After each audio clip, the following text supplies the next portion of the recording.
Телеграм, вы знаете, что такое. Вновь и вновь, что вам не напоминать о вашей безопасности, заботьтесь сами, друзья.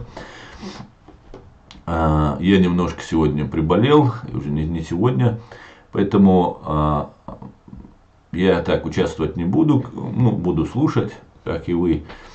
Ну, я вам включу здесь, на своем канале, трансляцию, чтобы была трансляция на этом канале. Далее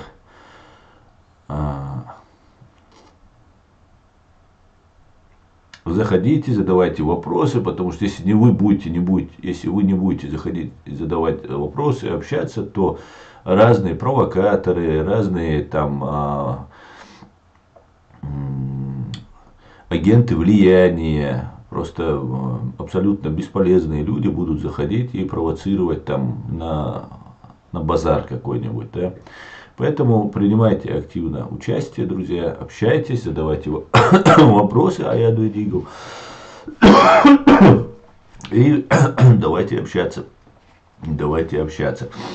Так как, когда я включаю трансляцию с Telegram, или еще откуда-то с другого ресурса, то возникает ситуация, что тянет видео, да, и не видно, ну, обрывается связь немножко. Поэтому, как секрет, могу вам пояснить, немножко отмотайте назад, на 1 минуту, допустим, отмотайте назад, не смотрите в прямом эфире, а на минуту назад отмотайте, и тогда можно будет смотреть спокойно, без задержек, без каких-либо проблем. Как-то так, друзья, как-то так. У нас еще 9 минут до начала. Я вам всем рад. Заходите. В ТикТок я не буду вещать, потому что я отключу полностью камеру. Меня тоже не будет видно здесь. И я буду тоже слушать просто. И когда закончится наш стрим, я его просто отключу. Ссылка, она имеется. Сейчас я ее постараюсь здесь разместить. Не постараюсь, а скорее всего так и сделаю, Леон.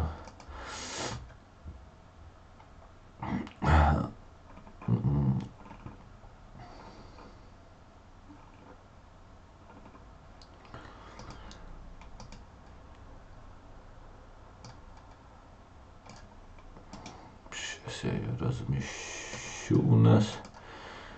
Закреплю ее.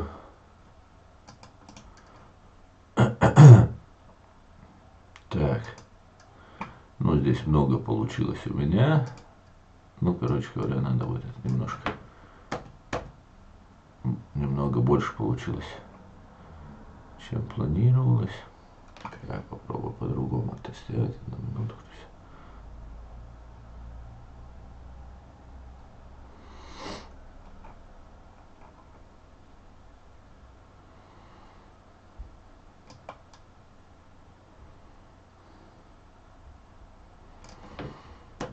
На минутку.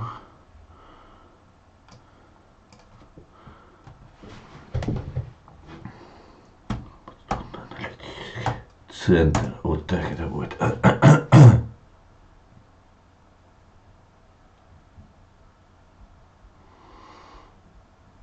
Так. Тема называется «Наши стремления и цели». Можете задавать вопросы Аяду. И давайте общаться.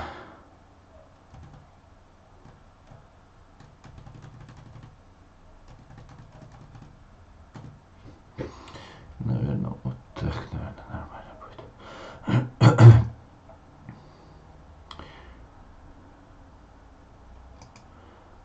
Так. Алейкум салам, спрашивает человек. Так. Так, нам клоуны пожаловали. Тюркия, да, полагаю, я думаю. Тюрки. Тюрки, короче говоря, не взлюбили Ичкерию. А то, что она не становится частью Тюркской империи. Когда было тяжело чеченцам, и чеченцы просили помощи, Османская империя, так называемый халифат, полностью проигнорировал нашу просьбу. Имам Шамиль им еще писал. Затем, когда все-таки уже чеченцы выдохлось, сопротивление, уже фактически чеченцы закончились, чеченцы подумали, что там мусульмане живут. Всегда были мы наивными, глупыми и верили вот этим сказкам. А Турецкая империя, она была самой коварной империей, наверное, после России. И чеченцы думали, что там османский, кто у них там был, халиф или кто у них там, он, короче, их там привет и так далее. Ну, на самом деле, их они уничтожили, потому что они там им не те земли, которые обещали, дали. Ну, как обычно делает империя, Турецкая империя в частности, нас обманули, и там мы были уничтожены. Все чеченцы, которые проживали в Турции, они ассимилированы. И дело в том, что в этом смысле Турецкая империя более коварна и подла, чем русская империя. Потому что, как мусульмане, они нас манипулируют нами, говоря мы мусульмане. Хотя это обычное светское государство, и там есть разные религии, и так далее, и так далее. Вот. Как-то так. Поэтому, друзья, имейте в виду, нас хотят присоединить или там отдать Турции на откуп. И есть люди, которые готовы служить Турции в ущерб своему суверенитету, своему будущему, ради сиюминутной выгоды, которая может их привести там проводниками, как Кадыров является проводник русской империи, а также собираются быть проводниками Турецкой империи. К большому сожалению.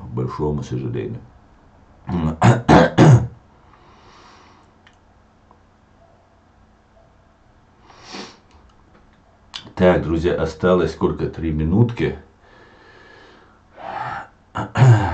Зунделя daha düşünnoqchi, daha düşünü. Az yoksa beğirme bağlar. Oyna geç yaşa, yamartlı uyuşun. В Турции есть лезгинское и аварское село со своим менталитетом. Ну, я не знаю насчет лезгинских и аварских сел, албанец.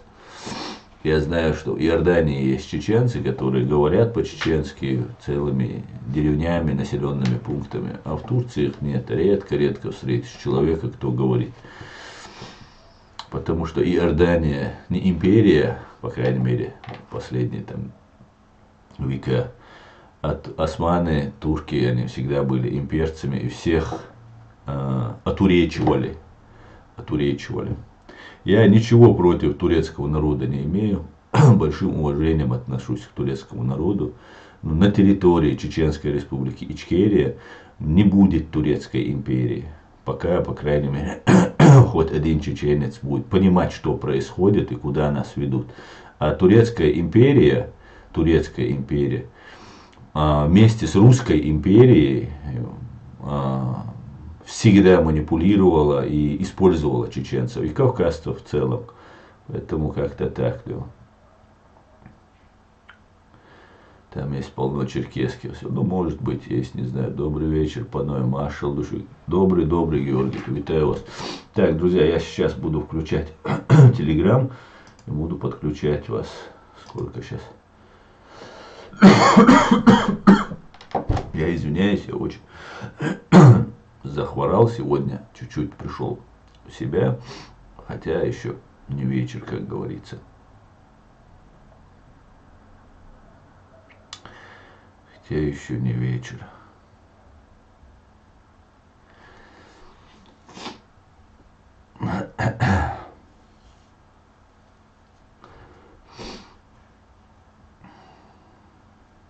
Сейчас, дайте мне минутку, друзья, мне тут нужно повозиться, так как я небольшой специалист.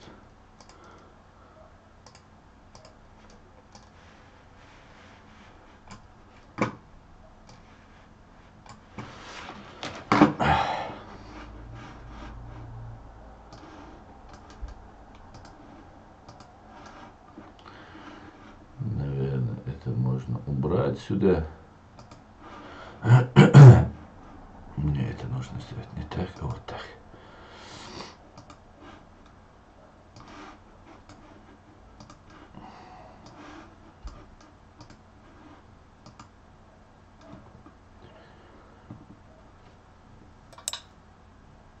Так, микрофон включен, друзья. Еще раз напоминаю, кто хочет слушать без задержек YouTube канал, пожалуйста, на 1 минутку назад перемотайте. Так, у нас люди с новыми никами заходят, это интересно. Это интересно.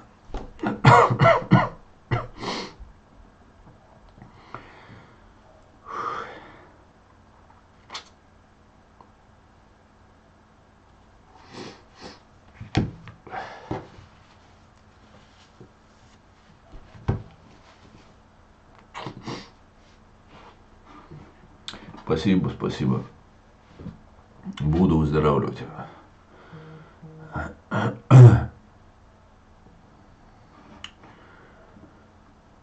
Так, ну, я смотрю, что-то опять, может, я что-то неправильно сделал, потому что что-то немного здесь.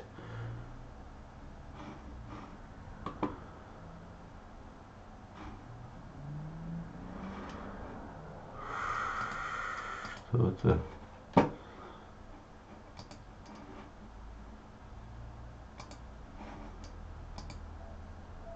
А вот, микрофон включен, микрофон выключен.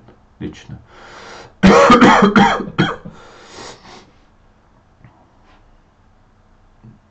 Так вот, аят вошел.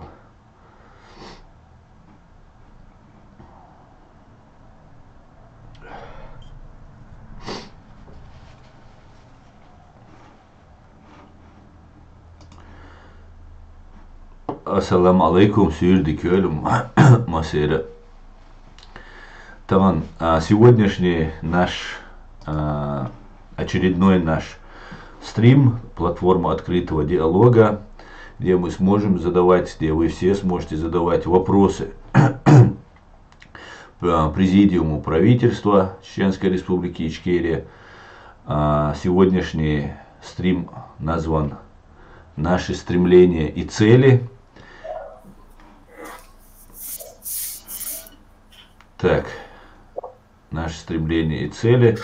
И аят машволь, ассаламу алейкум, мушавига машволь, чумел вошек. Алейкум салам, наша Масудуаль. Добрый вечер, кто подсоединился. Люди уже есть, да? Да, мало. Потихоньку заходят, да. Ну, тогда мы кое-какие вопросы, которые будут, нам на них будем отвечать. И тема, продолжим то, что вот в прошлый раз мы говорили. Я думаю, это будет более правильно, потому что сейчас очень много интересных вопросов, связанных с ситуацией, которая у нас есть здесь в зарубежье, у нас там на родине, в Чечении. Естественно, все это наиболее, так сказать, активизировалось, стало в связи с тем, что Россия напала вновь на Украину.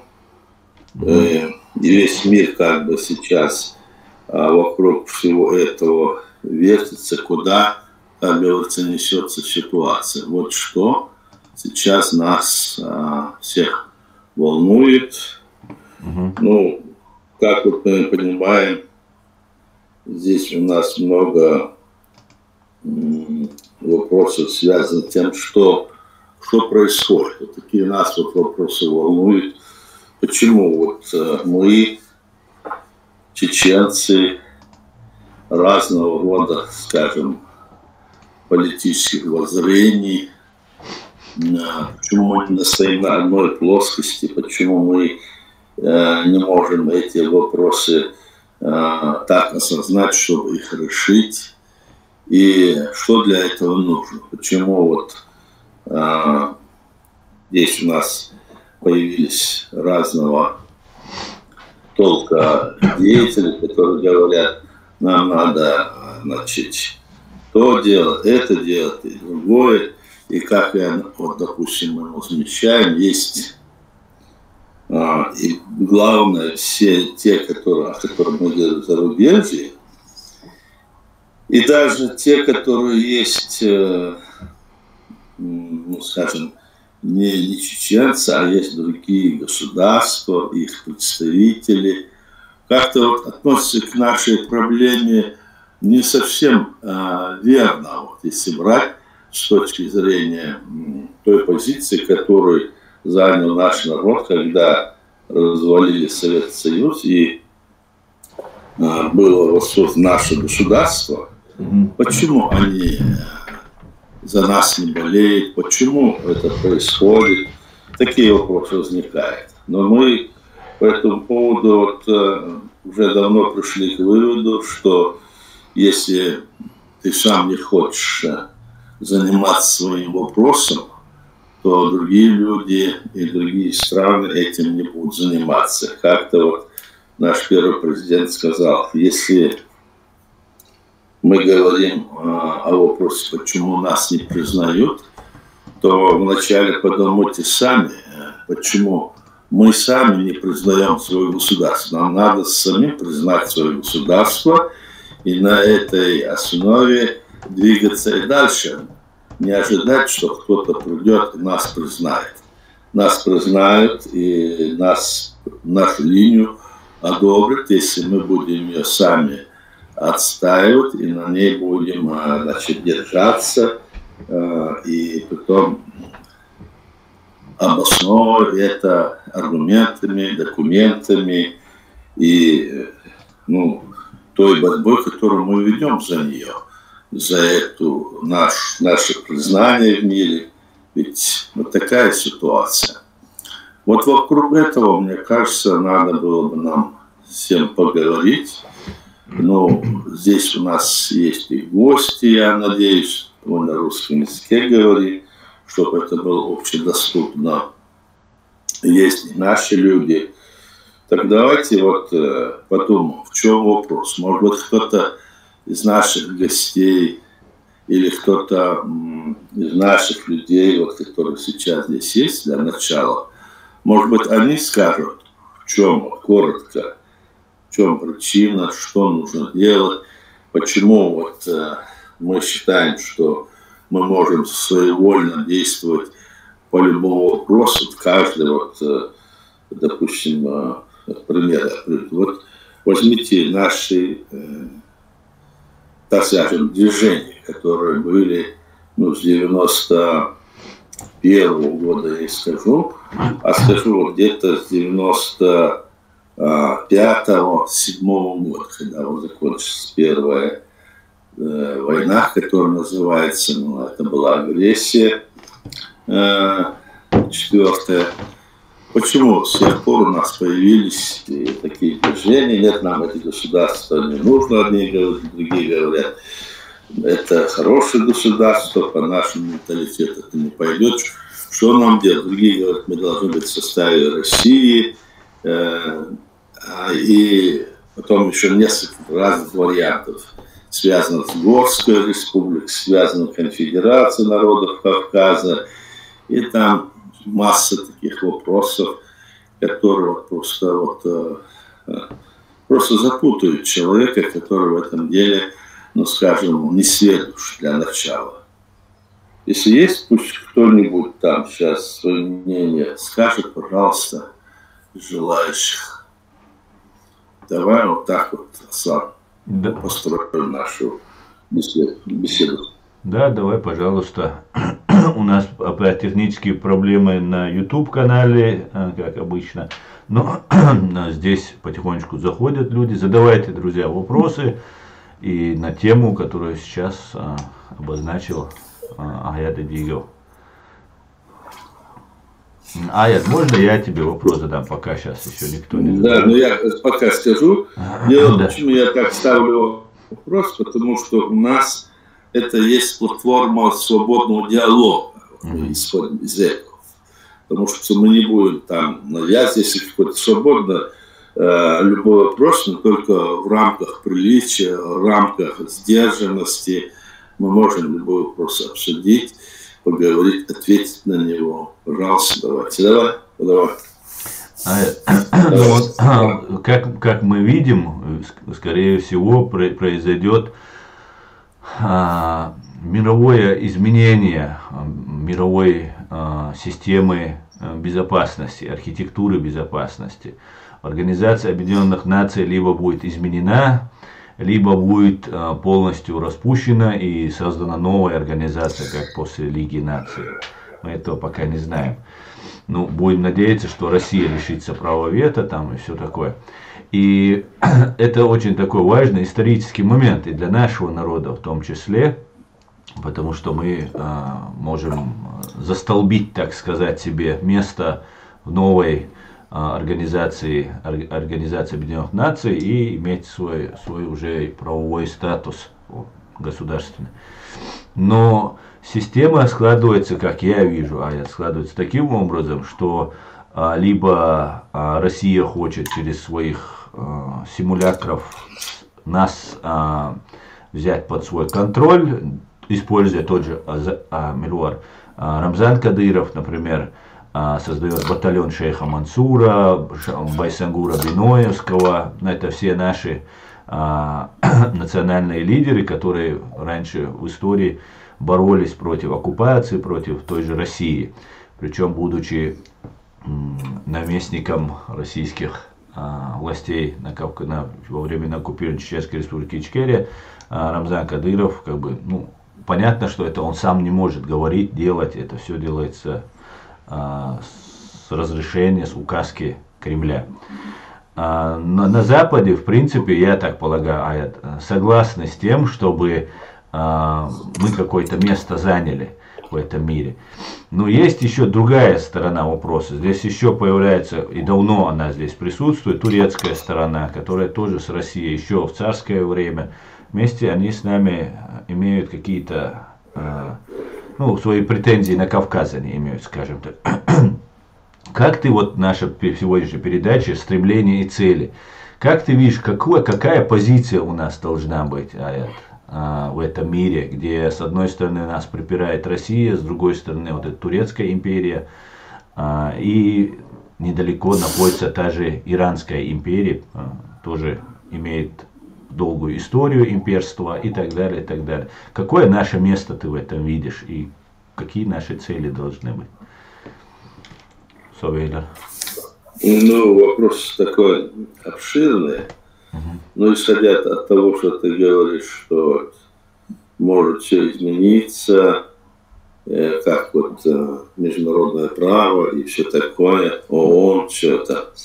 Но этот вопрос будет, мне кажется, решаться, когда, как и прежде, какая-то группа, скажем, государств сильных, да, они решат о том, что то, что есть, надо изменить полностью. И как в Первую мировую войну было, после Второй мировой войны, эти государства определили, что нужен такой скажем, к примеру, этот ход движения развития. К примеру, Вторая мировая война, когда закончилась, тогда появилась идея о том, что эти все войны, которые были прежние времена, все это было связано с тем, что якобы государством управляла определенная кучка людей, так скажем, правительств, да, или хан, или царь, или другие, они управляли. Но в конечном итоге они не справлялись с тем, чтобы обеспечить свое население, и поэтому им всегда приходилось нападать на другие государства, захватывать их, и поэтому эти войны, государство, поэтому надо сделать так, чтобы этим государством управляли какая-то определенная избранная часть людей, власть, так, а остальные полномочия, передать нужно народу, чтобы и народ сам, и люди тоже управляли этим государством, они не были просто эксплуатируемы. И тогда была идея того, чтобы предоставить, значит, нужно свободу личности. То есть человек должен быть свободен, что от него ничего не должно скрываться, и он должен участвовать в процессе, значит, бытия или процессе управления той страной или территорией. Для этого свобода придумана, это необходимость, объективная необходимость, свобода личности. Свобода личности предполагает это, значит, обладание человеком, любым человеком государства. Ну, за исключением, конечно, ненормальных, сидящих в тюрьмах, там какие-то есть, конечно, ограничения, но подавляющее большинство, которые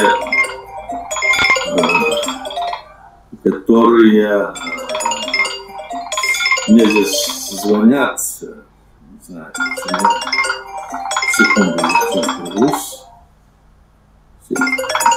Микрофон,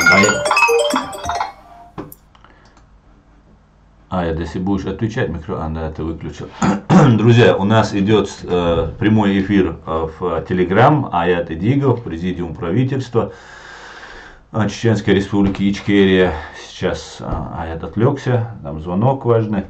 И очень важно сообщить, что вот у нас проблемы технические на YouTube-канале у нас идут. Отмотайте на 1 минуту назад, друзья, чтобы можно было спокойно смотреть. Ну, я не знаю, может, даже если у нас не получится, вот как и в прошлый раз у нас обрывами связи происходили трансляции в YouTube, я видео выложу на канале Reality, оно после того, как уже все закончится, Telegram сохраняет само видео, и я это видео потом размещу, как и другие видео, предыдущие 3 наших стрима, я размещу, 3, по-моему, или 2, которые я размещу у себя на YouTube канале Reality. Как-то так. Салам Машал, Думаса Асабяк, Делер Салам Машал, Ой Машой. Асабяк не тянет, да, в YouTube не тянет у нас, да? Так, Аят, если ты закончил, и ты как бы можешь. Так, справедливый человек тут пишет. Я не считаю, что Турция и Иран нацелены на Кавказ. У них своих проблем хватает. Ну, империя, она на то и империя. Справедливый человек. Нет, не тянет какой-то собак. Ну, очень жаль. Поэтому я вынужден был включить TikTok, чтобы мы смогли больше людей охватить, чтобы больше людей приняли участие, чтобы могли задавать вопросы. Вы можете задавать вопросы, друзья. Заходите в Telegram, пишите, комментарии сюда пишите, туда заходите, ну и так далее. Ну, да, здесь мне звонили, извините, да, звонили мне там тоже, которые, видимо, хотят войти сюда. Ну, я продолжу тогда. Но мысль вот о чем, что для того, чтобы управлять этим государством, таким сложным механизмом, надо наиболее такие вот места деятельности государства передать просто людям. И для этого свобода личности. Свобода личности что означает? Это значит, ты обладаешь информацией, можешь передавать информацию и должен, значит, быть свободен от политического преследования. И человек должен быть обеспечен минимально, должен обеспечен социально. Но это основные вот такие моменты. Что это? Это значит, если человек вот захотел, вот ему говорится, ты имеешь право там создать какое-то предприятие или кооператив, что тебе государство финансирует, ты участвуешь в процессе вовлечения рабочих мест, другое, там какие-то вот виды работы ты можешь выполнять чуть ли не каждый, а сейчас эта линия должна была быть. И это условие было то условие, при котором развивалось общество, сообщество. В общем, оно начиналось на конкурентной основе и могло развиваться. Мы видим, что на Западе вот эти все основы были как бы реализованы, и они после Второй мировой войны за короткое время, в течение там 25 лет, после 1945 года, они стали развитыми странами, социально, экономически, культурно, технически, научно развились эти страны, в отличие, скажем, от других стран, которые этот метод или способ не принимали. Там говорилось о социальной свободе, но вот эти диктаторские все режимы, которые есть в мире сегодня, они этот вопрос свободы личности не воспринимали. Почему? Если свобода личности будет, то это и главный там вопрос, о котором ты, Аслан, тоже говорил. Что это значит? Государство и руководство этой страны будут избирать этот народ. А в других странах фактически под видом того, что это есть как бы свобода личности или другое, там постоянно сидят одни диктаторы, которые набят этот народ, сами на этом наживаются и постоянно пытаются где-то что-то у кого-то украсть. И вот такие идут, значит, движения в этих странах. Допустим, Советский Союз, Китай и другие все государства, которые мы знаем, Азии, Африки, ну, скажем, и других континентов, тоже они держатся, вот те, которые держатся постоянно, держатся, и народ не может избирать свое государство, они оказываются в ситуации диктаторских режимов. Эти сегодня ситуации так сложились даже после принятия Второй мировой принятия вот этого, значит, направления, значит, бытия там, то все они не отказались и говорили, что на основе современного международного права должно быть так. Но те страны, про которые я говорю, они сказали, да, мы не против свободы личности, но мы вначале оденем, накормим, там, обеспечим жильем, а потом и дадим и свободу личности. То есть они тем самым говорили, что они не будут давать возможность избирать власть фактически. Хотя на деле они делают вид, что они вот идут выборы. Возьмите в России, в другой любой стране, какие там выборы? Это же не выборы, это же просто только фикция на выборы. И люди там тоже не понимая это все. Ситуация такая в мире. Поэтому вот это вот изменение, если вот произойдет и в остальных странах мира, скажем, вот мы, Чеченская Республика Ичкерия, на этой платформе остановились, когда разваливался Советский Союз, даже когда он еще не развалился, мы избрали этот путь, свобода личности. То есть мы говорили, что мы сам, народ будет сами избирать власть в стране, народ сам будет, значит, развиваться, а самые главные вопросы жизни страны, допустим, управление самый там глобальный, который один, чтобы не дать одному человеку, будут находиться в руках у той власти, которую народ изберет, и будем вот так жить. Это наше было направление. И сейчас, сейчас мы видим, что эти страны, которые вот живут вот так диктаторским режимом, возьмем, скажем, да любую страну возьми из них, так, они постоянно вот какие-то вот эти диктаторские режимы, они пытаются где-то что-то у кого-то украсть. Ну, в своей стране за счет развития внутреннего своего, скажем, значит, социального или культурного науки, или создания таких условий, чтобы свободный человек мог жить и развиваться, избирать себе власть, этого условий в этих диктаторских странах нет. А раз их нет, значит, они, когда идет вот такое поголовное, вот, скажем, разного уровня богатства одних и других людей, огромная разница богатства, то здесь они начинают искать причины бедственности этих людей, бедности. Вот посмотрите, вот мы на Западе находимся, при всех тех неудобствах, при всех тех недостатках, которые есть. Есть, конечно, и в демократическом много недостатков, но это процесс, который развивается, которого нет пока что лучшего, пока не придумало человечество, собственно говоря. Оно должно совершенствоваться, я согласен с этим. Но те вот условия, которые есть в других местах, они начинают искать какие-то причины, идти, значит, на введение конституционного порядка на Чеченскую республику войной, или, значит, идти, значит, на введение, значит, денацификации на Украину или какой-то другой, там другие республики, знаете, Грузия, Молдова, там и другие, все. Вот что происходит. И вот теперь вот эта борьба и идет сейчас, собственно говоря, эта борьба и продолжается, вот это противостояние. Что с этим будет? Как изменится остальной мир? Какое мы сегодня имеем вот это мировое здание, мироздание, так скажем.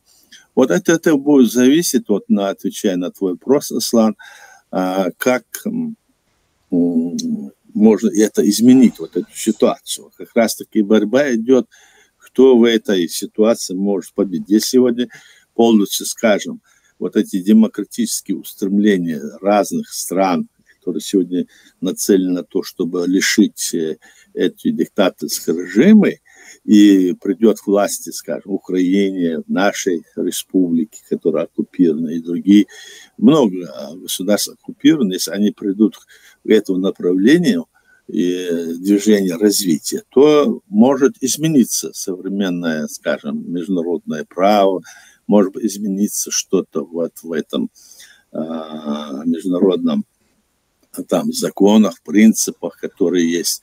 Допустим, мне кажется, тоже не совсем верно, и не только мной кажется верно, что 5 стран, скажем, мира, они имеют право вето, допустим, любое решение принимает, даже ООН или какой-нибудь там другой орган, да, они могут наложить, как говорится, вето, и это все, что было принято, отменяется.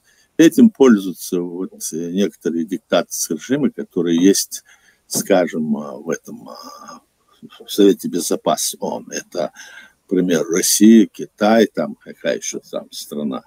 В принципе, эти две страны, в основном эти все дела как бы и могут всегда отменить. Вот здесь. Поэтому я сказать, что можно вот так вот изменить ситуацию в мире, раз, чтобы это можно изменить. То есть должна быть какая-то решающая вот это движение в мире, и тогда, значит, наверное, изменится и международное право. Сейчас в рамках того, что существует, мы должны действовать. Если оно изменится, то в рамках существующего международного права мы должны действовать на том направлении, чтобы освободить нашу страну, чтобы сделать ее, значит, на то, что восстановить нашу легитимную власть, и на основе этого избирать, скажем, власть в нашей стране. И каждый раз, если там какая-то ситуация сменится, этот вопрос, как у нас записано в Конституции, идти раньше, а не пытаться все это взять, подчинить или подвести под какого-нибудь там одного человека или какого-нибудь хана, или шаха, или диктатора. Это нельзя делать. То есть вот такая вот раскладка, с моей точки зрения, отвечая на твой вопрос. Я так думаю. И то, что ты говоришь, что вот они нас там, вот турецкие там направления действуют, там это действует, это то действует. С моей точки зрения, это прошлое. То есть это что было, скажем, 500, 300, 400 лет назад. Были какие-то империи, были какие-то там, значит, одна Римская империя, там Османская, Российская, разные были, мы знаем, империи. До этого были. Их время прошло, практически прошло. Потому что с тех времен только изменилось, сегодня время другое. Сегодня и события другие, условия другие, и развитие научно-технического прогресса, и все, мы видим все. Оно совсем другие условия. Видимо, что-то будет другое, но что будет, это покажет время. Сейчас говорит о том, что как-то вот это пойдет или там под Турцию, который там исламский мир хочет воссоздать якобы, или в другом направлении, там, или арабский, или израильский, или, ну, как угодно. Все эти мысли или эти теории, они пока вот никак не реализовываются, кроме как фантастического такого мнения и желания того, чтобы сказать, да, это должно быть так или иначе, они хотят сказать. Но этого нету. Пока что нету, только идет вот это противостояние между этими двумя системами власти, которые есть. Это система диктаторов и демократических стран. Вот я так бы ответил на твой вопрос. Ну, Баркалдерия свой. Ну, я немножко считаю, что в этом плане Россия, ну, хотя уже вроде это все пережиток прошлого, Россия продолжает все-таки свои имперские стремления. Здесь да. Хасан хочет задать вопрос, я ему дам слово. Давайте. Да, Хасан. Ассаламу алейкум. Сухачуй. Ва алейкум ассалам. Дикхез. Массек саламат шаду, массу маршадой. Дейлер саламат шалар. Аллах, нишно, но бокон, я это болел. Асса, сейвиден алмигдужим вахвал там бусло. Хасан, у нас сегодня я хочу задать вопрос и ответить на какие вопросы. Но кое-какие духой. Чем холодно, вот 20 с лишним лет я не разговариваю на русском. Сегодня ОБСЕ, ООН, международное право, такого нет.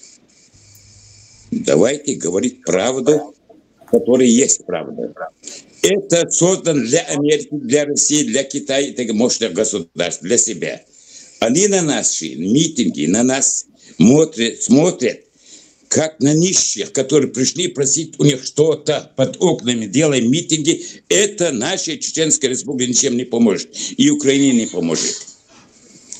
Вы что, забыли, как началась война в Украине? Украина была отдана на съедение России, Америки, Англии, Франции и так далее, и так далее. Было отдано. Но тогда, когда не сбежал президент, и народ восстал против захватчиков, они посмотрели, что этот народ может противостоять России. Его силы, огромные машины, которые может уничтожить мир, атомное оружие и так далее, химические, все у него есть. Так же, как и чеченский народ. Малочисленный, маленький, на малой территории. Российские войска не смогли развернуться так, как они хотели бы, и вести позиционные бои. Они приучены к этому. А мы были приучены вести партизанскую войну. И мы выиграли эту войну. Почему? Потому что джихад сумел вселить в нас надежду, уверенность в себе, дух чеченского народа поднять. Сегодня Украина была отдана на съедение. Но после того, как народ стал на защиту своей республики, своей страны, своего государства, Америка и так далее стали помогать. Настолько, сколько им необходимо в данное время. Они чертили им красную черту. За эту черту не переступайте. Наше оружие дальше не применяйте. Давайте говорить правду. Я не говорю, что вы врете. Вы, может быть, лучше меня знаете, но я тоже чуть-чуть понимаю этот вопрос. А чуть-чуть. Я человек, прошедший 2 войны и Дагестан. Я был на всех войнах. И я говорю, ответственно заявляю, что мы будем надеяться на кого-то. Если мы будем надеяться на кого-то, на Европу, на Америку и так далее и тому подобное, такого нету. И не будет. Никогда в жизни истории. И 1000 лет пройдет, прежде чем мы что-то сделаем. Мы сегодня что должны были сделать? У нас нет ни промышленности за границей, у нас нет рабочих мест, у нас нет ничего. Закая хочет быть президентом, 3-й, 4-й тоже хочет власть. А итог 0. Мы нищие. Мы нищие, мы просители. Мы стоим под окнами вот этих организаций международных, как говорится. Это ширма, занавеска на окно. И не более. И не более. Никогда в жизни, ни в Первую, ни в Вторую войну нам никто не помог. Как мы забываем на Европу, на Америку. Как на них можно положиться, если они от страха не могут сидеть на стульях? Где это право? Я задаю вопрос сейчас. Где это право защищать слабого? Где права человека? Их нету. Они существуют для тех, кто силен. Мы не сильные, мы слабые, мы разваленные. В первую очередь хотят отнять наш дух народа, придуман под религиозными демократиями. Нет в мире демократии. Она не была и не будет никогда. Она нужна как ширма. А эти люди смотрят на нас, ОБСЕ, ООН и так далее, и смеются над нами, как над дураками. Пришли просить. А что они дали нам? Чем помогли? Вы меня извините, я говорю от души. Я 25 лет за границей. Не знаю, что мне дает, куда идти. И не могу вернуться. Нам не надо. Нам нужно создать своих рабочих мест. Сделали? Нет. Мы не знаем, сколько людей за границей и дома. Мы говорим от имени чеченского народа. Чтобы говорить от имени чеченского народа, первым долгом мы должны были записать всех, кто приехал за границу. Жить бесплатно на чужой счет.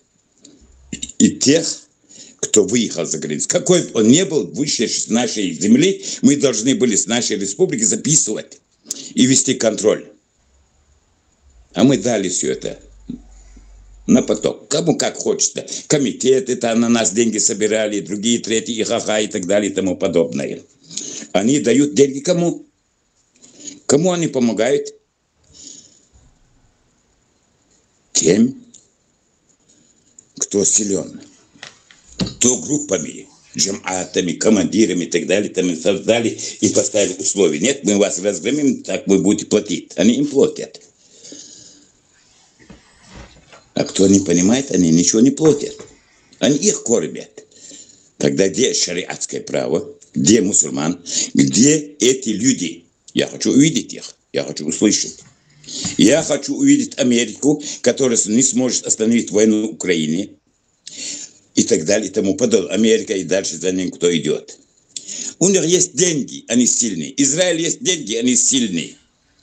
Почему? Потому что во всех государствах не президент, так рядом с ним ихний человек. А у нас что? У нас ноль. Ничего нет. Если кто-то хочет что-то сделать, нам нужно объединить и сделать наше финансовое положение исправить первым долгом. Принцип построения государства. Никто ничего не знает. Все, что было, это история забытая. Нам никто никогда ни в чем не поможет. Я уверяю вас. Если мы сами не сможем встать на ноги, а мы все просим, мы живем на милости, на подачках. И о каком государстве мы мечтаем? Мы завтра что повезем домой? Рабочих мест? Чем будем кормить народ? Баснями? Извините, братья мои. Этот номер не пройдет. И 100 лет, 1000 лет пройдет. За нас пришли 100 с лишним лет, 100 лет назад. По сей день стали турками, французами и так далее и тому подобное. Наши дети тоже станут такими. Мы должны прекратить ненужные наши дискуссии, диалоги и так далее и тому подобное. Если мы хотим увидеть свою родину свободной. Ни один человек не имеет права ни одну минуту сидеть молча, слушать, рассказывать чего-то. Мы должны делать дела. Дела, чтобы стать сильными финансово, сначала. Финансово. Это вопрос первостепенный. Потом остальное. Я все называть не хочу. Я не говорю, что я умный всех, но я вижу наше страдание, боль. Где? Я человек, который пережил очень страшное много чего. Я имею очень много ранений. Я имею 9 контузий, сотрясений. И такие, как я, много. Мы, если честно сказать, мы должны были отвернуться от всех. От всех. Почему? Нас бросили. Нас бросили после Первой войны, нас бросили после Второй войны. Мне никто не дал ни одну таблетку. Мне никто не помог лечь в больницу с гангреной. Мне хотели ногу отрезать. Не отрезали. Почему? Потому что нашелся хороший человек, он меня вылечил. Не больница. Частный человек вылечил меня. Сегодня наша задача все ненужные басни, разговоры отбросить прочь. Мы должны фабрики, заводы, хоть что угодно, хоть нитку, хоть иголку. Но мы должны финансово стать на ноги. Потом будет все. Все будет. Сегодня 25 лет прошло. Самый маленький, я говорю. Кого не было, родился, вырос. Кто был, повзрослел. Каждый, если будем рассказывать друг другу всякие небылицы, истории и так далее и тому подобное, мы государство не построим и республику не освободим. Если пока мы не займемся делом. Я вам клянусь Всевышним Аллахом, никто нам не поможет. Дадут пособие. Помалкивай, молчи. Будут смеяться над нищими. Мы нищие. Мы нищие. Извините за мое выражение. Я не молодой, я старый человек.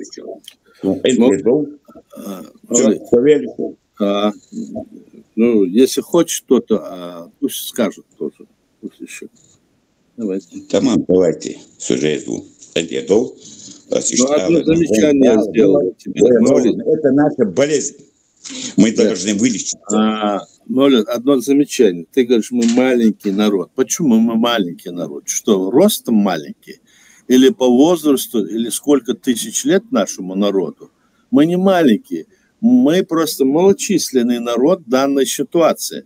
А когда-то, еще в 1700 году, наш 700, почти 400 лет прошло, у нас было 2 с лишним миллиона человек. А сейчас стал маленький, это просто... Ну, пример у меня, может, выскочило это. Ну, я просто говорю, что так говорить о себе, сами себе говорить нельзя. Так, хорошо, давайте. Малочисленный народ, 2 миллиона это немного. Но тем не менее. Все равно, не надо. Это мы показали миру, что мы способны бороться против любой силы. Наши братья, сестры. Хорошо. Молит, Эль-Велла, давай пусть другой скажет. Извините, я закончил. Аслан, давай тогда. Так, Хасан,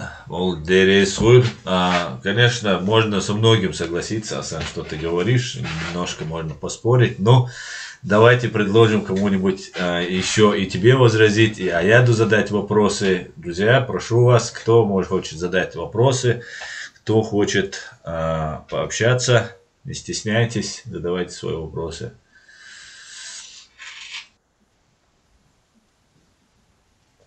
Так.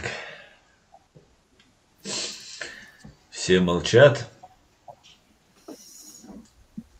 Молчат, да.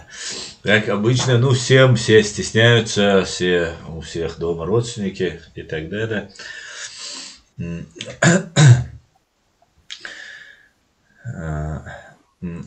Аят, можно тогда я уже перейду к теме, тоже, которая для меня тоже очень важной стала, очень интересной. Когда я 2 стрима подряд зачитывал твой этот научно-исторический такой труд, который очень важен, там много пробелов раскрыл, потому что я многого не понимал, многого я не знал, и это твоя работа по поводу 20 лет борьбы чеченского народа, она много таких интересных моментов раскрыла. Когда мы с тобой говорили, ты сказал, там еще не все, есть еще детали, нюансы, какие нужно еще указать, какие еще не нужно указывать публично. Расскажи, что бы ты добавил к тому тексту, твоему тексту, который я озвучил, и что бы ты отметил важное в этом, что непосредственно тех событиях, потому что это очень потрясающие события, в прямом смысле слова, потрясают они. Ну, во-первых, что когда мы все говорим, там хорошо, что ты зачитал это, да? Мы должны были бы подумать, что нам нужно, и Хасан Маалар, как ты говоришь, сделать заключение, что нам нужно делать, что удадезвать. как там дальше действовать. Вот это я тогда написал, вот, исходя из того, что я имел вот, возможность увидеть то, что происходило и на родине у нас, здесь в зарубежье, какие вот процессы идут. Когда ты сидишь у себя там дома и не рассуждаешь, или тогда не было возможности понять всего этого, хотя нам казалось, все знаем, когда все увидел воочию, как относится к тому, что вот этот Хасан говорит. Да, нам говорят, никто ничего не сделает, никто, это ничего нету. Но тогда Хасан должен вот предложить, что делать конкретно. Он говорит, надо деньги, чтобы у нас было, работать надо. Ну, как это работать надо? Надо объединиться, говорит, снова. Он говорит, он эти вопросы поднимает. Но поднимает, а как это сделать? Он, значит, сам один трудится, сам там делает все это, а ему никто не хочет помогать или ему не верит, и много объединиться. Значит, с моей точки зрения, в первую очередь, что мы должны делать и стараться делать, и в этой статье, что я говорил, это надо, чтобы мы сейчас получили возможность вот делать то, что сейчас говорит Хасан, что говорит. Нам нужно в первую очередь вернуть наше государство. Идея это значит освобождение нашего государства и восстановление нашей легитимной базы нашего государства. То есть отдать управление нашим государством в руки нашего народа. Вот что нужно сделать. А против этого здесь на Западе сколько угодно движений. Вы знаете, да? Против этого здесь разные там люди, которые вспоминают то, что было 100 лет, 150 лет, надо вернуться к тому. То есть нас хотят бросить туда в прошлое, а не вперед идти. Понимаешь? Поэтому вот это с первой, что должна быть идея. А если бы у нас действительно были бы возможности финансовые, другое, мы могли бы эту работу вести активно. А вот нашим противникам, которые вот против нас и хотят нас завести, скажем, где-то туда, в прошлое, их все больше и больше, значит, вот какие-то силы есть, вот эти силы, которые, скорее всего, вот это люди, которые обладают этими возможностями, политические движения этих стран, диктаторских, других, они помогают этим силам, и они действуют для того, чтобы, значит, не решился наш вопрос возврата к той линии, которой мы стоим, на линии того, чтобы воссоздать то, что у нас, восстановить то, что у нас было. То есть наше государство восстановить.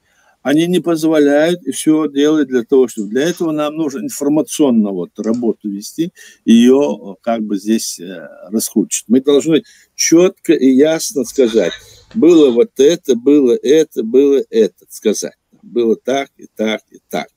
Вот пример.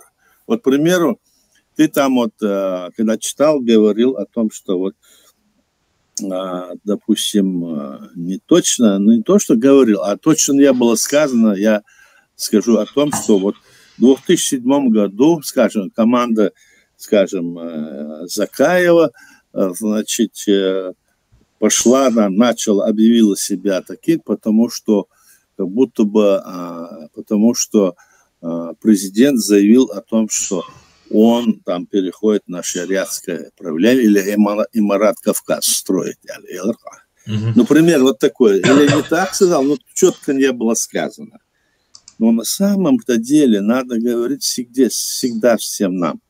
Было как вот поэтапно. Вот. Первое в этом направлении против наших государств, против нашей власти действовать начали эти люди, которые еще будучи дома, почему я там привел этот пример, еще-то будучи дома в 98-м, 99-м году, 95-м году, они занимались этими провокационными действиями еще дома, и там вот эти вопросы поднимали и, значит, пытались сбить наше государство и наш народ с этих правовых рельс, которые мы создали свое государство. Еще это было, в 95-м было, в 97-м было, в 99-м было.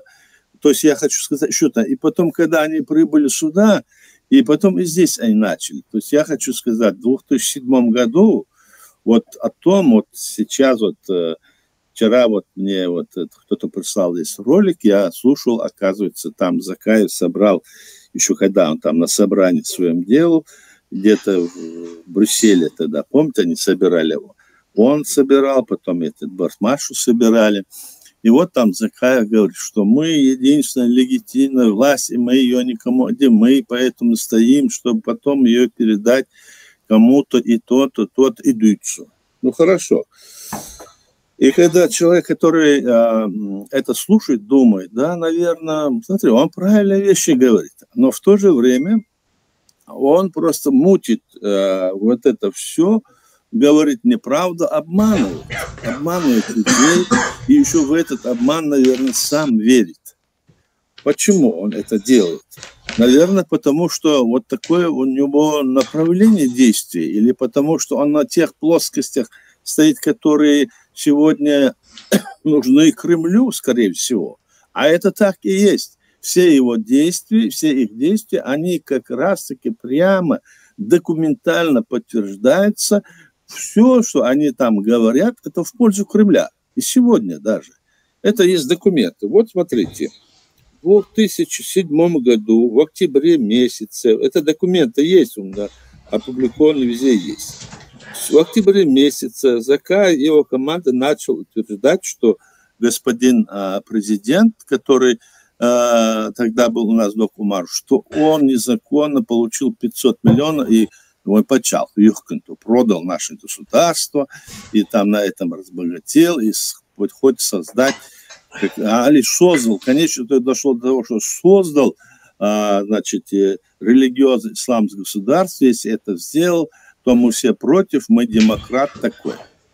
И когда он это говорит, и там, значит, они выдают какое-то постановление парламента от 5 человек, депутатов, которые никогда не имели права на это и не были никогда ни председателем парламента, Хилду Ацумдуй, от них выдают постановление, в котором записано, что, оказывается, Док Умар, президент, ушел в отставку, самоотстранился, и поэтому они берут на себя власть. Вот вы, допустим, мы видим, вот, допустим, сегодня в какой-то европейской стране есть власть, да?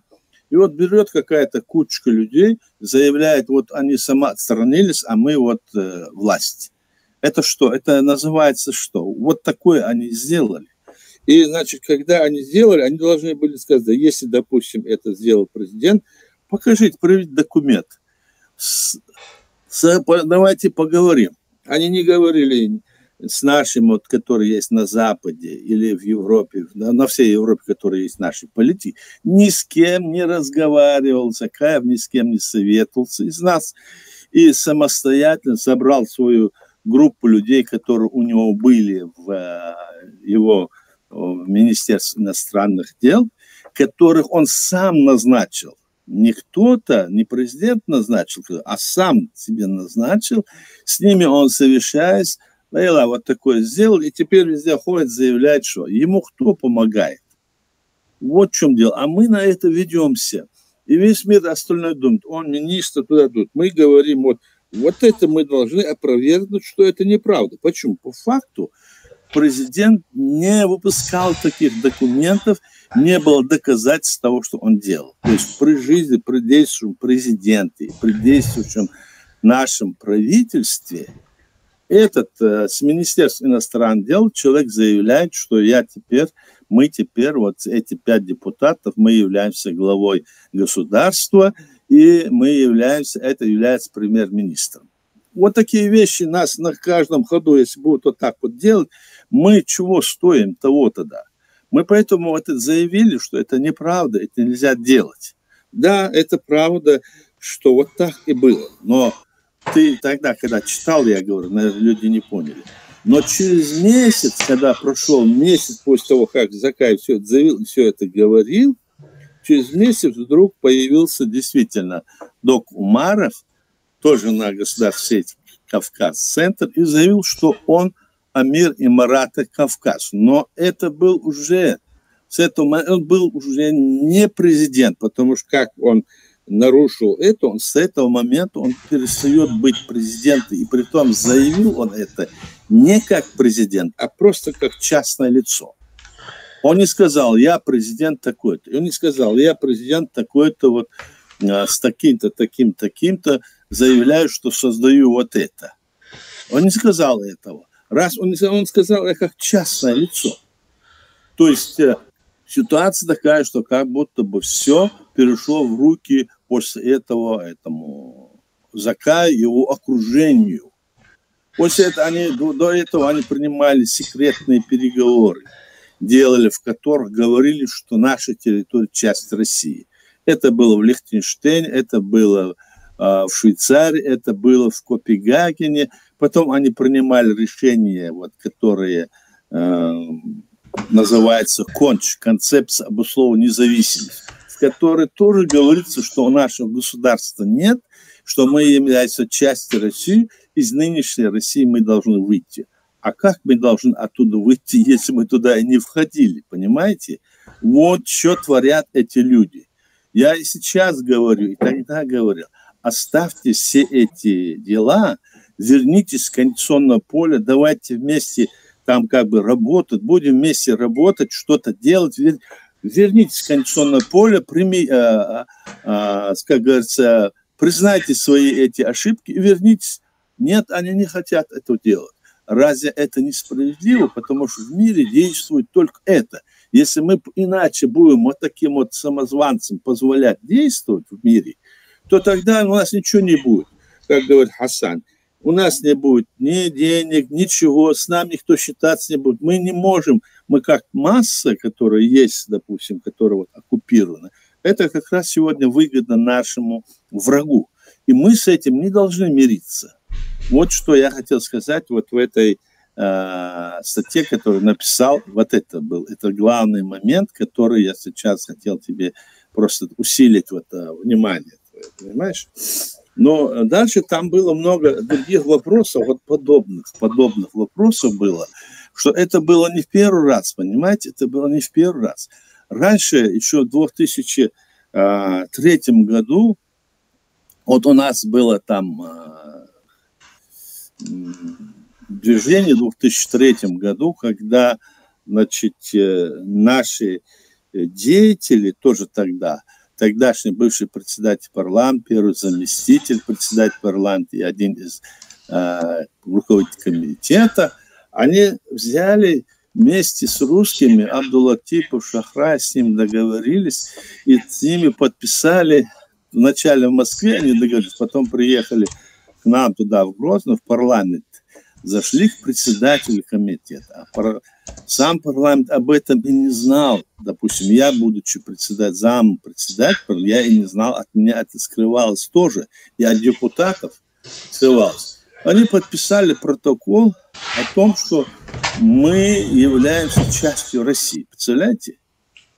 Вот это было в 93-м году. То есть здесь, когда мы взяли это, значит, создать свое государство, обосновать его, это очень трудно, но еще гораздо труднее его сохранить. Вот в чем дело.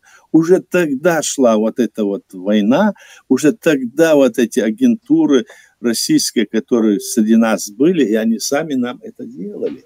Раз они это делали, то тогда, когда они подписали этот протокол, но протокол это есть только часть документа, который потом должен и другие там какие-то документы, потом выльется в договор. Ну, тогда весь народ поднялся, и вот это вот, которая там была мэрия, которая была там тоже на этой стороне, на стороне бывших коммунистов и России действующие, и там они были сброшены. И в этом обвиняют нашу власть, и нашу народную власть обвиняют в том, что мы были, что там кого-то убивали туда-сюда. Наоборот, они напали, и это случилось именно по этой причине тогда. В 93-м году, 13, 14, 15, в эти дни это были, января. После в апреле начались вот эти движения. То есть всегда это, то есть мы должны зорко следить за нашим, значит, состоянием, держаться нашей линии, показывать, демонстрировать остальному миру, что мы есть люди с таким уровнем политического зрения, которые не будем никому позволять с нами шутить в этом вопросе. Вот это тоже. Оно оттуда идет, эти корни идут оттуда. Там вот я говорил, что ты читал тоже, там, что вот там нам устраивали, все время говорили Берт, в то время тоже. Это вопрос о Берту, о согласии. А у нас согласие было тогда, когда наш народ в 90-м году на общенациональном съезде чеченского народа принял декларацию, то есть это был традиционный многовековой референдум наш народ, который всегда делался, от каждой 1000 человек по одному представителю, они приняли решение, что мы воссоздаем свое государство. Это был референдум наш. Нам пытаются сказать, вот референдум давайте. Это они пускай рассказывают кому-то другому, референдум давать, и это все. Потому что наша страна, наша территория была захвачена и разделена на многие части, и мы имели полное право восстановить свое государство даже без всякого референдума. Особенно после того, как Советский Союз они сами развалили. Вот эти вещи, тонкости, которые знают. И вот они говорят, а у вас не было референдума, там еще что-нибудь, а вас не признали. Вот мы должны в этом отношении, мы должны быть грамотны в политическом и во всех правовом отношении, чтобы отставить нашу линию. А нам здесь вот на Западе, вот зная, что это есть, то одни говорят, что это государство есть частью России, здесь снова появились, заявляют, что, оказывается, мы незаконно создали свое государство, что мы сепаратисты. Третьи говорят, что мы должны, значит, и Марат Кавказ воссоздать, там и другие, ну, разные, вы знаете, да, протекторат, то, все. Все делается, они все делают, все хотят делать по причине того, что нужно сегодня Кремлю. А наши люди это делают, потому что многие не понимают, что это. А когда мы говорим обоснованно, Ардушин, это вот так, и вот так, и вот так, надо это читать, надо это смотреть, надо это слушать, надо это нам обсуждать. Вот что говорю. Вот никогда, с тех пор, как вот сюда появились эти люди, вот возьмем так, на Запад после начала Второй мировой войны сюда были направлены люди. Кто это был?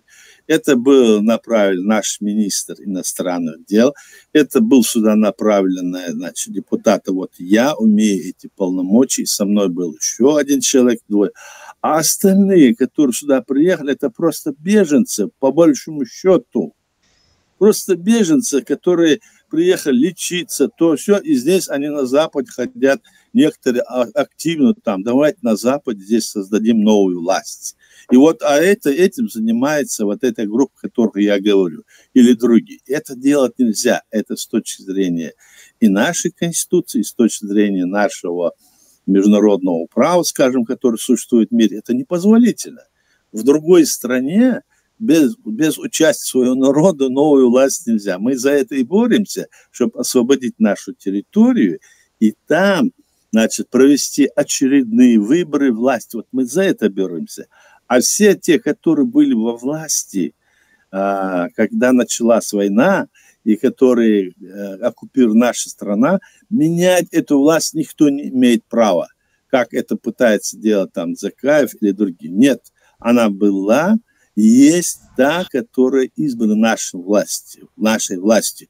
То есть только те люди, которые имеют эти полномочия от этого народа, один другого сменяя, и по ситуации должны сохранять и держать эту власть для того, чтобы здесь на Западе или в остальном мире бороться за сохранение нашей правовой основы, так, и двигаться дальше. Вот что над этим должны. Все остальные разговоры, вот я имею вот этот опыт, то, что было тогда, сейчас говорю, все остальные разговоры под любым знаменем, демократии, ну как угодно там, или религии, или там другой какой-то, еще какой-то идеи. Все это обман, кроме как держаться на основе того, что принят нашим народом в 90-м году общенациональный съезд чеченского народа и Конституции нашего государства. Вот что является основой и фундаментом, за которым мы должны все держаться и должны это изучить и посмотреть. Баркулшу. Баркал, я понимаю, о чем ты говоришь. Я выложил как раз 2 скриншота у себя на YouTube-канале по поводу вот, принятия объявления Эмирата Кавказ 9 декабря ДОКой и 6 ноября за месяц и 3 дня до того Закаев и Сараляпов объявили, что они являются теперь защитниками, спасителями Ичкерии и так далее. Я выложил 2 скриншота, они там имеются. Да, в начале эти Закаев и его компания выложила в ноябре 2007 года, а только через месяц, то есть они вот один до Цумдуи, Алцемаца, как цыган бил своего сына, говорят, бьет, который пасти овец идет. А тот гость говорит, что ты его бьешь? А говорит, он идет пасти там овец отару. Так за что? А так он потеряет, говорит, не будет глядеть. Так он же не потерял. А потом будет поздно его бить. Так и здесь. Он это ничего не сделал, а они там на него вот эти вещи навешивали. Это же смешно. И сегодня на этой основе везде он здесь наш народ мутит, разговаривает эти вещи, да. Вначале они вот это вот, и они как раз таки столкнули этого доку Омарова, столкнули в эту бездну, собственно говоря. Понимаете? Они. Да. И объявили, что взял 500 миллионов и так далее, да. И так далее. С Хасаном мы много говорили на разные темы, и, в принципе, Хасана позиция, она очень реалистичная и понятная. Здесь еще один вопрос есть. Человека с ником «Справедливый человек». Он говорит, что недавно террорист Путин у себя на пресс-конференции заявлял, что Запад развалил СССР и хочет развалить теперь Россию. Вот он тут спрашивает, есть ли на Западе подобные силы, на твой взгляд, Аят, которые хотели бы развала фашистской России? Вот я в самом начале говорил, что вопрос развала, не Запад развалил Россию, а Россию, Советский Союз развалили СССР, так? СССР развалили это руководитель этих 3 республик, но более того, этот Горбачев шел по пути того, чтобы как-то вот сохранить это государство, вот придать вот это, помните, перестройка, гласность и демократия. Он там вот этот лозунг выдвинул.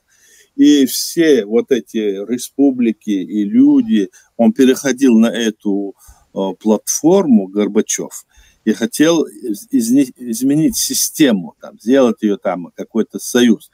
Раньше был союз советских социалистических республик, а теперь он, значит, там предложил сделать союз советских суверенных республик. То есть в Советском Союзе тогда, если бы по его плану пойти, то было бы 35 республик, 35, потому что было 15 союзных до 90-го года, а в 90-м году еще 20 союзных республик стали, они преобразовали, как и те, они преобразовали в союзную статус, дали вот бывшим автономным республикам. Стало их 35.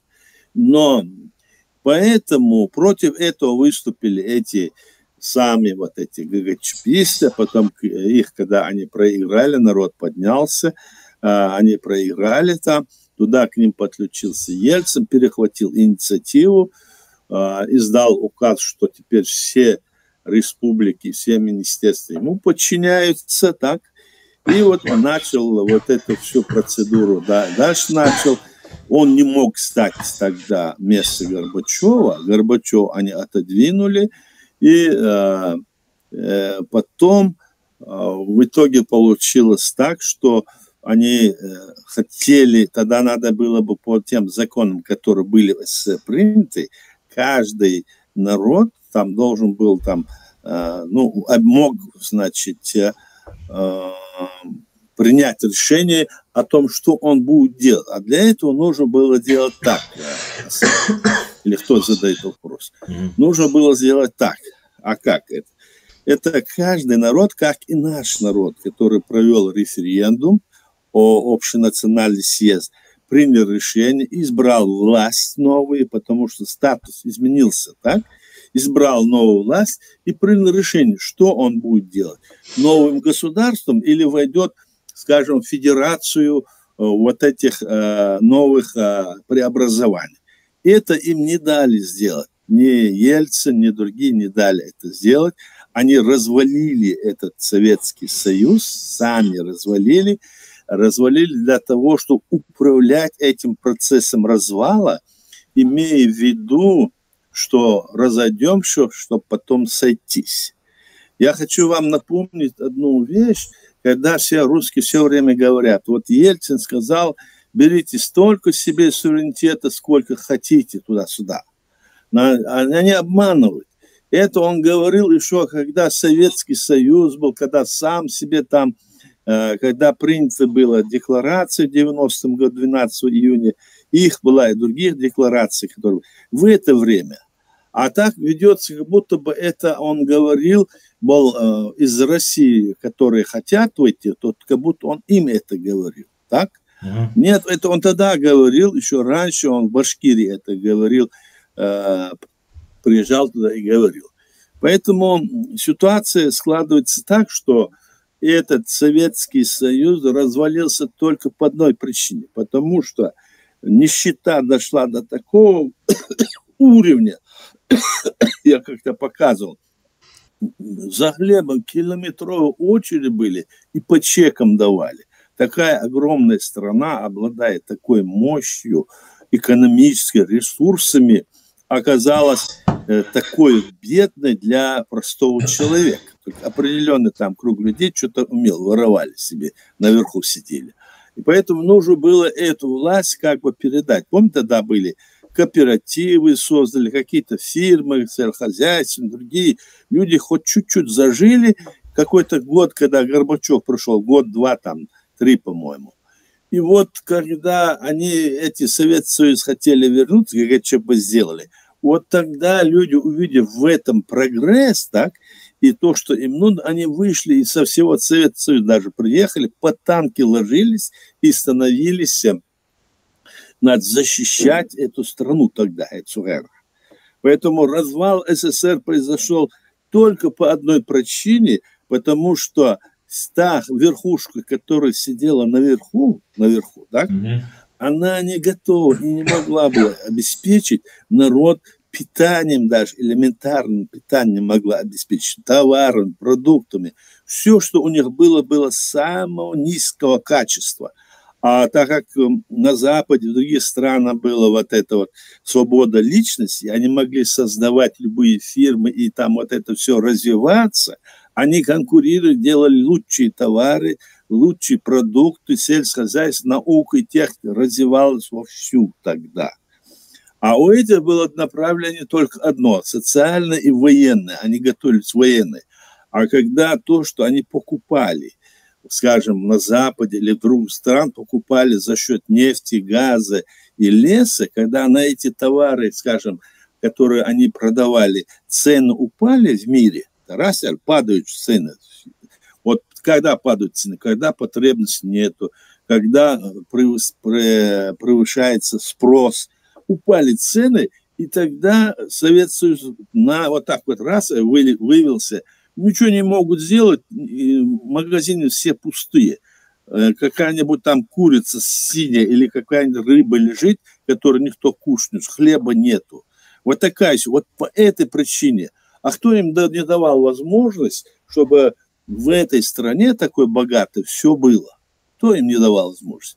Потому что система власти была именно вот такая, диктаторская, и людей они просто кормили, заставляли как рабов на себя работать, чтобы они исполняли ту функцию, которую они сами задают.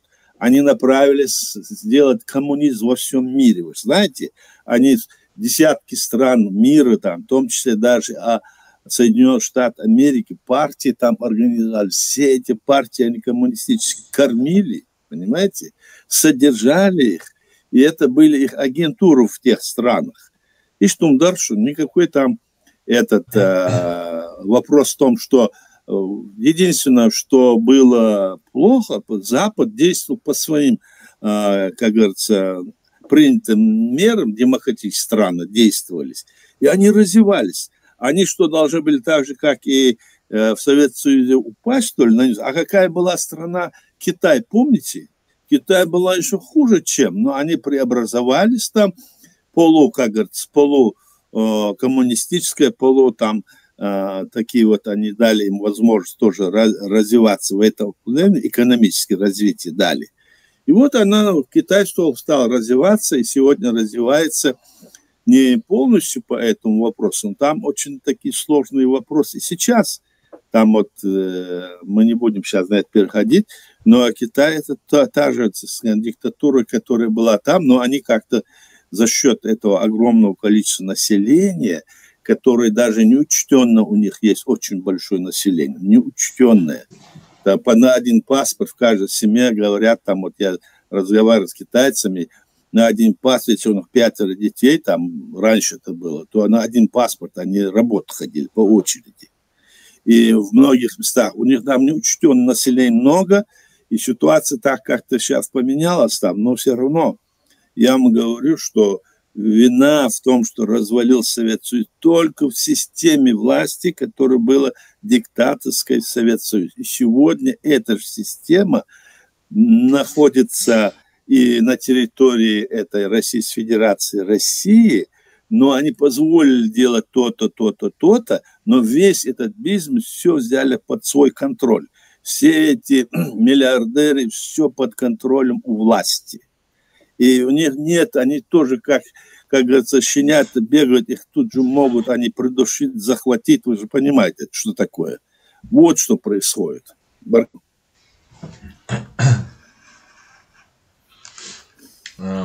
исходит.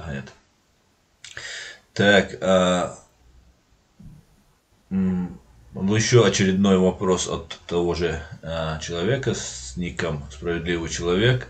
Он спрашивает, вот сейчас, если Россия, кратко сказать, нападет на Финляндию, Запад вмешается? Напоминаю, Финляндия вступила в НАТО. Ну, вопрос такой, знаете, конечно, вмешается, незамедлительно, потому что теперь, и даже он был, это западная страна, она имела и так свои эти договора с другими странами, а теперь, когда она в НАТО встала, тем более тут же вмешается. И Россия туда напасть не посмеет, по моему мнению. Совершенно не посмеет.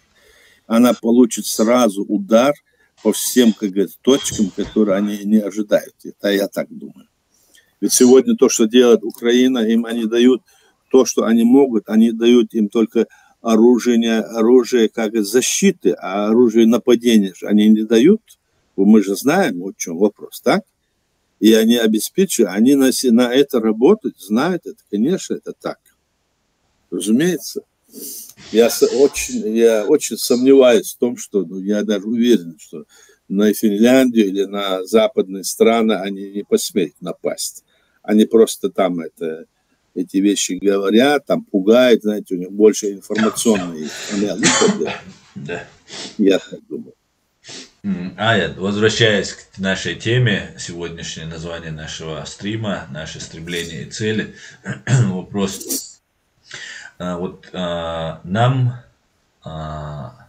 разные мы слышим мнения с разных сторон, некоторые настаивают, тот же Закаев на эти вещи тоже намекает, говорит, вокруг него люди говорят, что нам нужно собрать силы и ударить военной силой, ударить, например, наверное, они планируют войти через Грузию, которая сейчас очень много там пророссийских в Грузии, не знаю, как им это удастся, ударить по России, по их наместникам на Кавказе во время оккупированной Чеченской Республики Ичкерия. При всем при этом статус наш миром не признан, остается в том же формате, и все равно мы идем. Чем это может быть для нас опасно, чревато?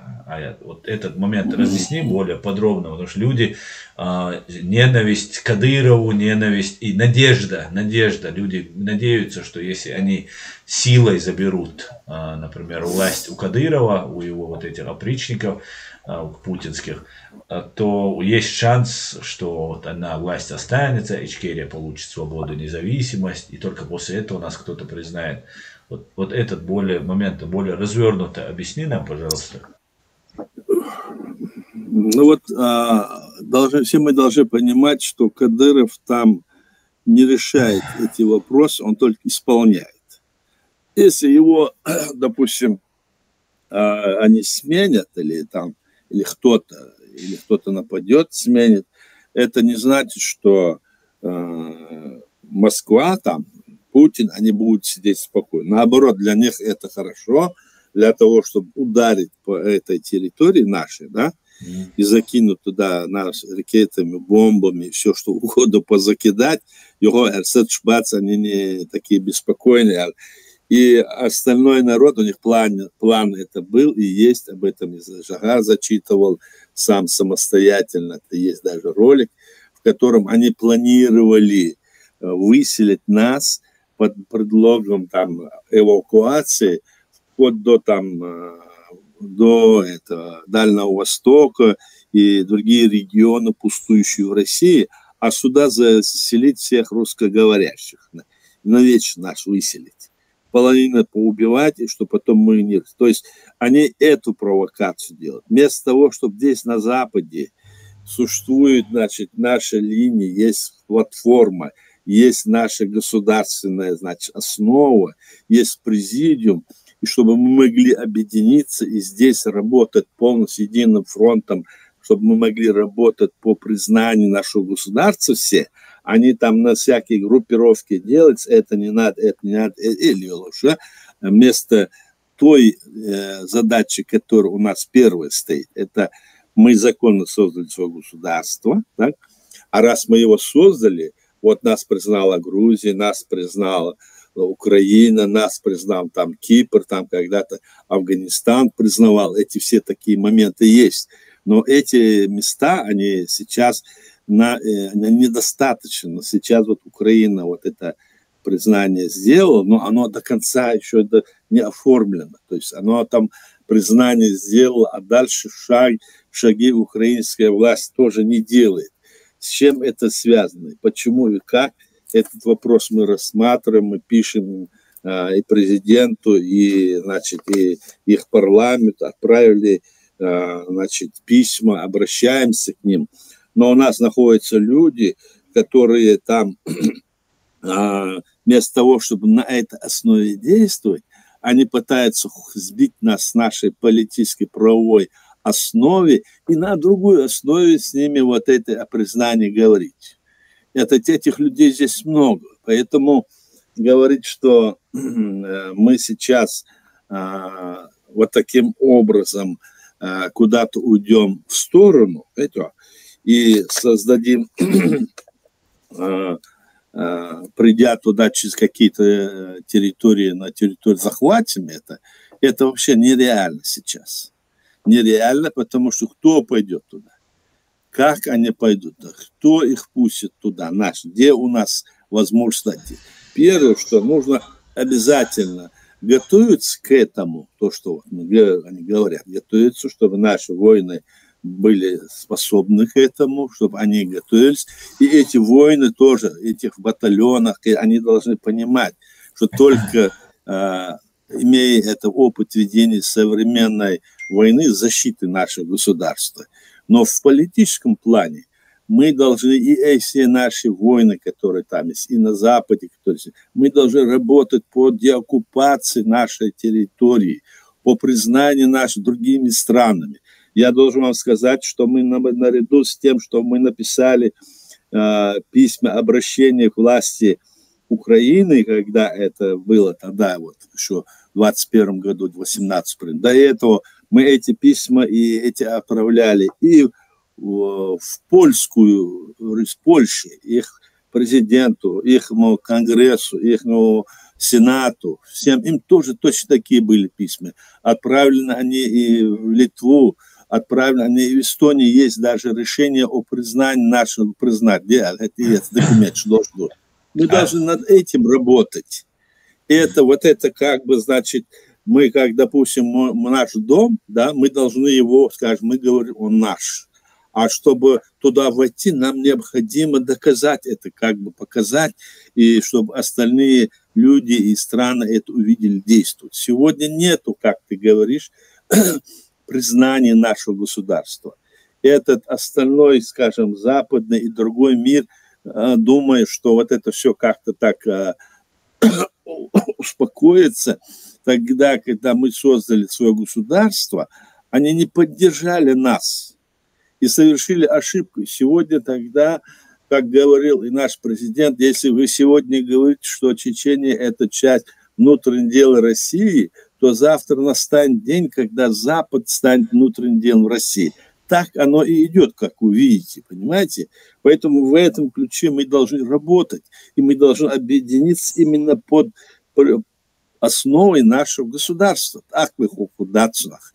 Так что там пойти захватить, это пустые слова. Да, знаешь, да, ты правильно говоришь, что нужны достаточно вооружений, достаточно солдат и так далее.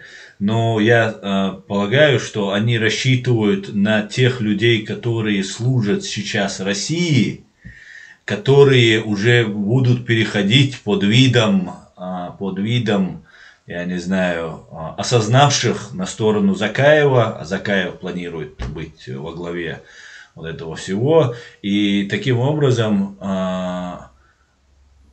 ну, фактически, ну, если совершить их измену от России, они же присягали России, получается, и, по всей видимости, они хотят вот так, я вот отрывками додумывая, предполагаю, что они так пытаются. Но здесь они, конечно, не говорят всем бойцам, всем этим не говорят.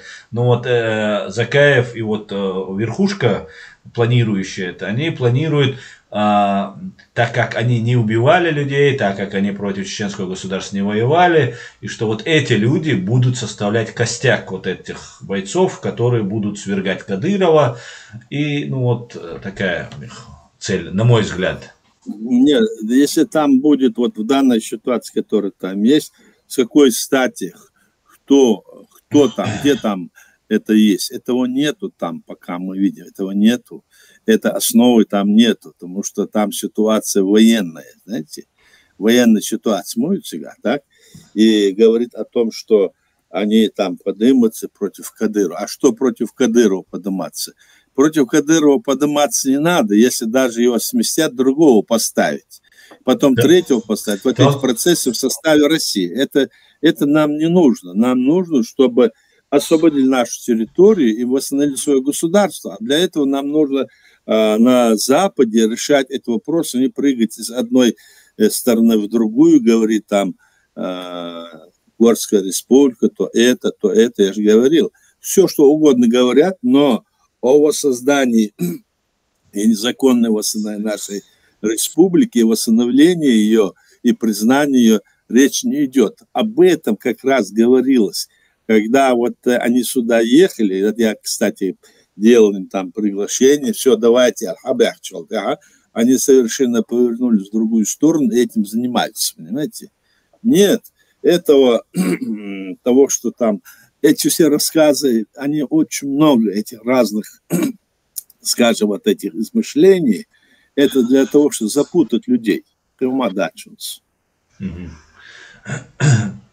Ясно. Ну, смотри, мы вот видим ситуацию, вот тут кто наблюдает, что Абти Алаудинов поднимается там уже на самый высокий уровень, они его приглашают там и так далее, и скорее всего готовят его к преемникам. Я так полагаю, Закаев и Алаудинов могут начать какие-то переговоры между собой, и как происходит, ну, это мои наблюдения, может быть, они не совсем точны. Например, в Ингушетии, то военный возглавляет Ингушетию, потом ФСБшник, потом опять военный, потом опять ФСБшник. И то же самое происходит, например, в Дагестане, то глава ФСБшник, зам его там парламент возглавляет военный ГРУшник. Ну и менялись они так. Вроде бы называя это как бы даргинцы, аварцы там и так далее, и так далее. На самом деле это больше там силовые структуры России, чем национальность, хотя она тоже у них учитывается. И сейчас есть у меня подозрение, что они могут вот этих людей, военных, которые имеют сейчас опыт войны в Украине, которыми занимается Аптия Лаудинов, там, 3-10, они могут вот сказать, что мы готовы с вами как-то договариваться, давайте придем к какому-то знаменателю и так далее. Вот чего я просто это озвучиваю, чтобы на всякий случай наши люди это знали. А кому они могут сказать договариваться? Ну, например, это может происходить, например, с Закаевым они могут договариваться. Например, тот же Аптия Лаудинов. Ты понимаешь, ведь Закаевская вся работа, которую они здесь проводят, она и так служит Кремлю. Они могут всегда договориться, это их работа. Там здесь ничего нет, они только на этой основе здесь. Да, они могут это говорить, но это не означает, что наша страна будет освобождена. Вот в чем вопрос. Что мы можем народную нашу власть, которая была, восстановить ее, и что мы будем независимым государством с другими странами свободно решать те проблемы, которые, ну, я самостоятельно, а не быть в рабском положении у них под Москвой. Вот в чем вопрос.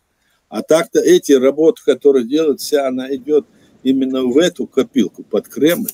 Я же вот называл эти все документы, которые они принимают. Поднимите эти документы, там это все есть.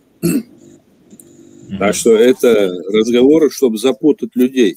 Люди уже давно вот думают, что и как, вот было бы хорошо, там есть такие вот движения, которые, там же есть сейчас люди сидят у нас там дома, да, которые тогда они были, значит, на стороне этого Верховного Совета, этой коммунистической этой идеологии, которая там, помните, Завгаев, КБР.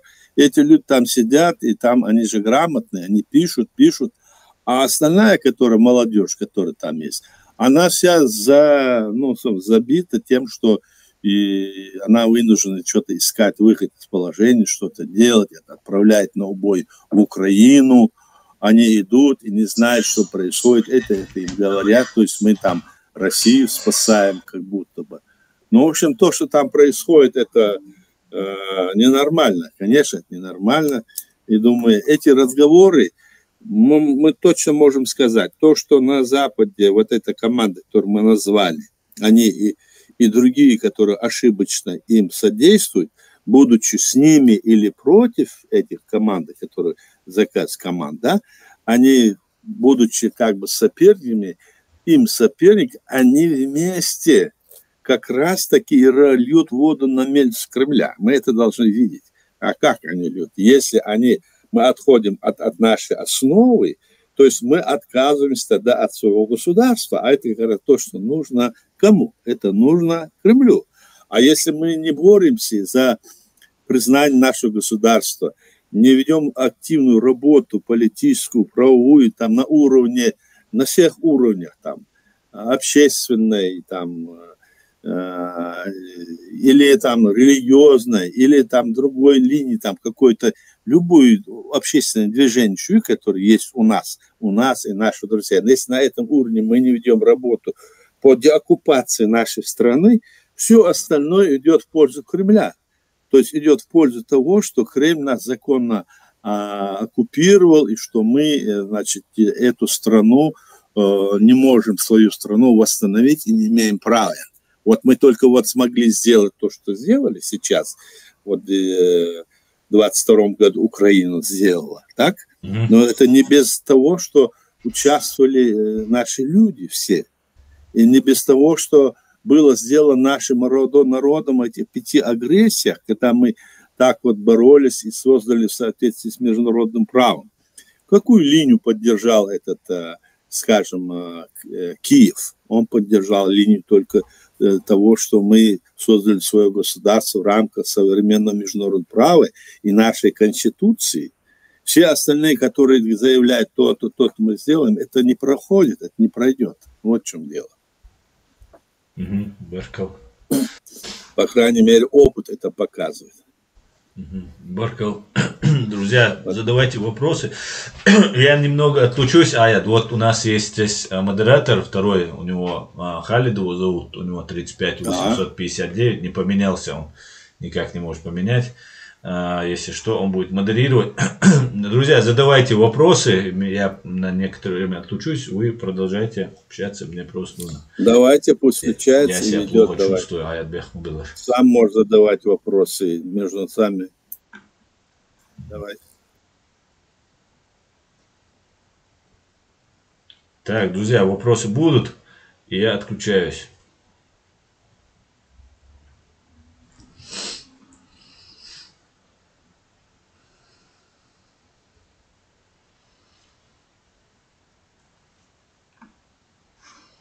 Нету вопросов. Исчерпывающе, как говорится. Исчерпывающе.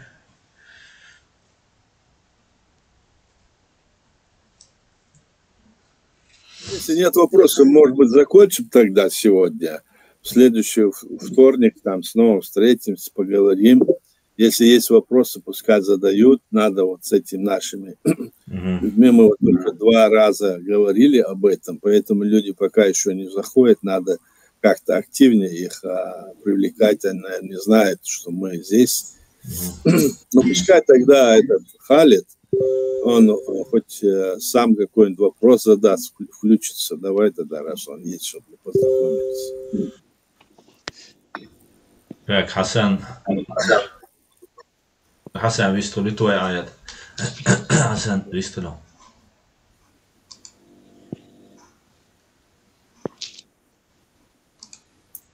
Хасан, ты в эфире. У тебя микрофон включен.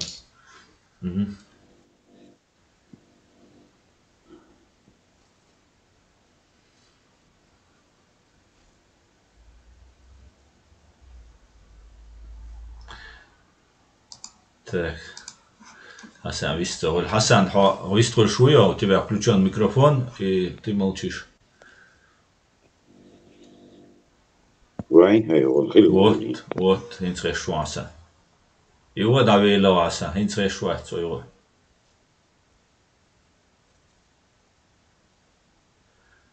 Так, Хасан отключил свой микрофон. Аят, на самом деле мы уже более 1,5 часа в эфире. Ну, давай тогда прервем разговор, потому что людям больше чего говорю. Вопрос, когда у них появится, в следующий вторник, 7 часов, снова мы будем об этом говорить. А сейчас давай тогда прекратим. Если есть вопросы, мы будем отвечать. Тогда следующую там нашу встречу, конкретно какую-то тему обозначим. Но у нас платформа «Свободный диалог». То есть здесь можно говорить на любые темы, по нашей теме, которая есть, ну, в тех условиях, которые мы говорили уже. Давайте, да, Аслан, завершать тогда. Мегарду, давайте тогда закончим сегодняшний наш стрим. Я еще раз напоминаю всем тем, кто не смог в Ютубе посмотреть, у нас большие проблемы были в Ютубе, всю трансляцию. Я выложу это видео сегодня же, да, сегодня же у себя на канале.